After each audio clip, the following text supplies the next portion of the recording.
Bismillahirrahmanirrahim. Dear students, we are learning chapter number 9 of 10th class mathematics book. Today's our topic is theorem number 5. आइए देखते हैं कि इस theorem में हमें क्या चीज़ प्रूफ करने के लिए मिली है। तो चलिए स्टेटमेंट रीड करते हैं। The statement is if two chords of a circle which are equidistant from the center are congruent. It is the converse of theorem number 4. ये थ्योरम नंबर 4 का कन्वर्स है। कन्वर्स क्या होता है ये थ्योरम नंबर 3 में मैं आपको अच्छी तरह समझा चुका हूं। एक दफा फिर से देखते हैं। देखिए बच्चों, थ्योरम नंबर 4 में हमने पढ़ा था if two chords of a circle are congruent they will be equidistant from the center. यानी if it is a circle and these are two chords AB and CD और ये क्या है, ये दोनों chords congruent, तो फिर क्या होगा, they will be equidistant from the center. तो ये वाला जो फासला है OK and OH ये congruent होंगे। ये मिला था हमें टू प्रूफ। अब कन्वर्स में मैंने पहले भी बतलाया था कि जो गिवन होता है वो टू प्रूव में बदल जाता है और जो टू प्रूव होता है वो गिवन में बदल जाता है। तो आइए अब इसका कन्वर्स क्या है देखते हैं। If two chords of a circle are equidistant from the centre, अगर दो कॉर्ड्स सेंटर से एक जितने फासले पर हैं, अब वो हमें खुद ही बतला रहा है कि ये डिस्टेंस ओ के एंड ओ एच इक्वल है। ये गिवन में खुद ही बतलाया जा रहा है। If two chords of a circle are equidistant from the center they will be congruent. तो फिर ये कॉर्ड और ये कॉर्ड आपस में इक्वल होंगे। देखिए तो थ्योरम नंबर 4 में AB is congruent to CD given था। थ्योरम नंबर 5 में ये टू प्रूव हो गया और थ्योरम नंबर 4 में जो डिस्टेंस टू प्रूव था गिवन हो गया थ्योरम नंबर 5 में। यही कन्वर्स होता है। आइए अब हम थ्योरम नंबर 5 को साबित करते हैं। First of all circle draw करते हैं और अब हम उसमें दो कार्ड्स लेंगे। कार्ड्स कैसे लेंगे? Which will be equi distant from the centre.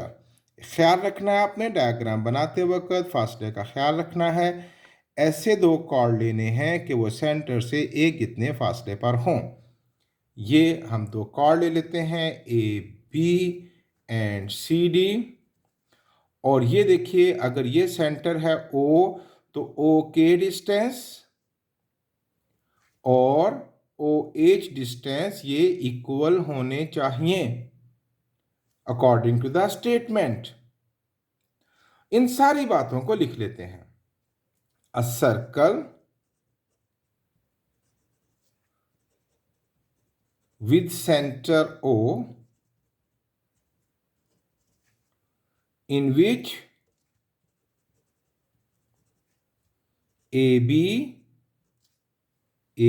and CD are two chords and CD are two chords and they are equidistant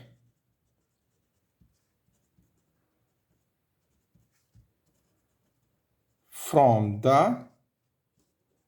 center ओ। आप अपने अल्फाज में भी लिख सकते हैं, बातें यही कहनी है कि ए बी और सी डी दो कॉर्ड हैं और वो सेंटर से एक इतने फासले पर हैं। दैट मीन्स कि ये डिस्टेंस जो है O K that is congruent to O H. यही बात हुई ना कि अगर ये डिस्टेंस इक्वल है तो ये ओ के एंड ओ एच कंग्रेंट होंगे। मोर ओवर यहां मजीद कह दीजिए कि चूंकि distance from a point to a line shortest distance 90 degree के एंगल पर होता है, तो दैट मीन यहां बनने वाला एंगल 90 डिग्री का है।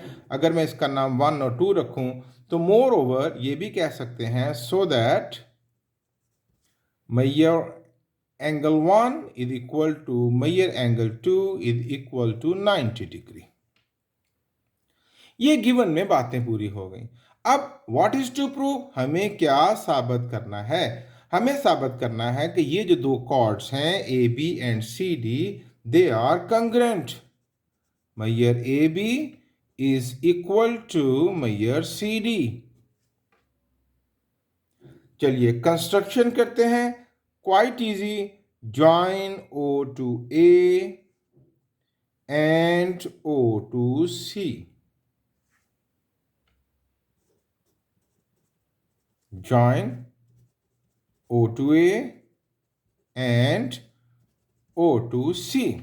यूं हमारे पास दो राइट एंगल ट्राइंगल्स बन गई। ओ के ए एंड ओ ए सी। आपकी आसानी के लिए इनको जरा शेड कर देता हूं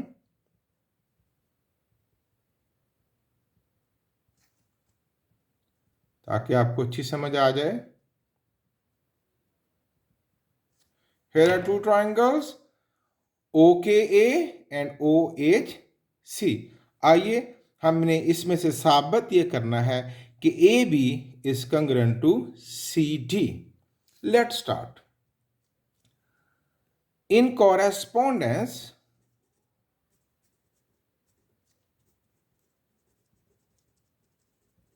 कौन सी ट्राइंगल्स? ट्राइंगल OKA किसके साथ? Triangle OHC। इसमें एक जैसे कंपोनेंट्स ढूंढते हैं। तो first of all measure angle 1 is equal to measure angle 2, each is of 90 degree.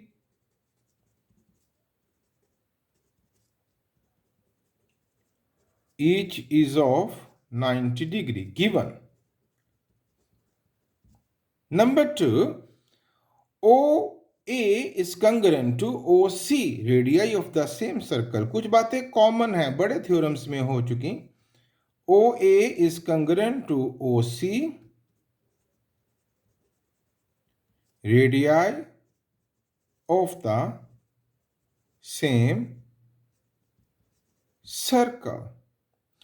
And the third one is OK is congruent to OH। Look at the given portion। ये देखिए OK and OH congruent है। उसने कहा था ना दोनों chords equidistance हैं। OK is congruent to OH given। अब तीन चीजें पूरी हो चुकी, ये एंगल, ये side. Therefore triangle OKA is congruent to triangle OHC। कौन सा postulate? Side angle, SSA postulate। और अगर आप राइट एंगल ट्राइंगल के रेफरेंस से बात करें तो फिर ये 90 के सामने वाली साइड को हाइपोटेन्यूज कहते हैं और ये एक साइड, तो हम इसको HS पोस्टुलेट भी लिख सकते हैं। अब जब ये दोनों ट्राइंगल्स कंग्रेंट हैं तो पता चला कि ट्राइंगल की ये साइड यानी AK is congruent to CH। So AK is congruent to CH। Corresponding sides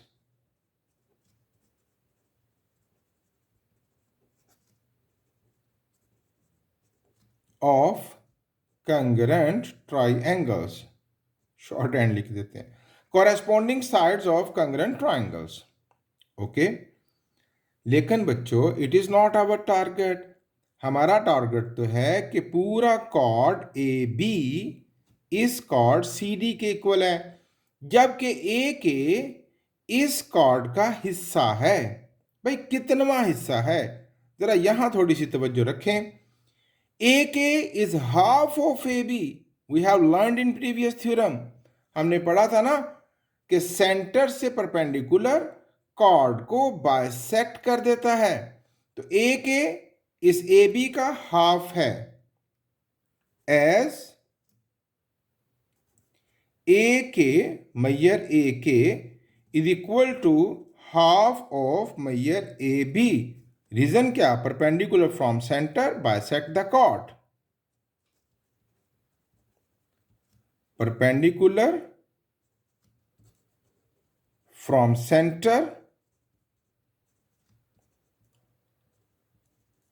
bisect the chord.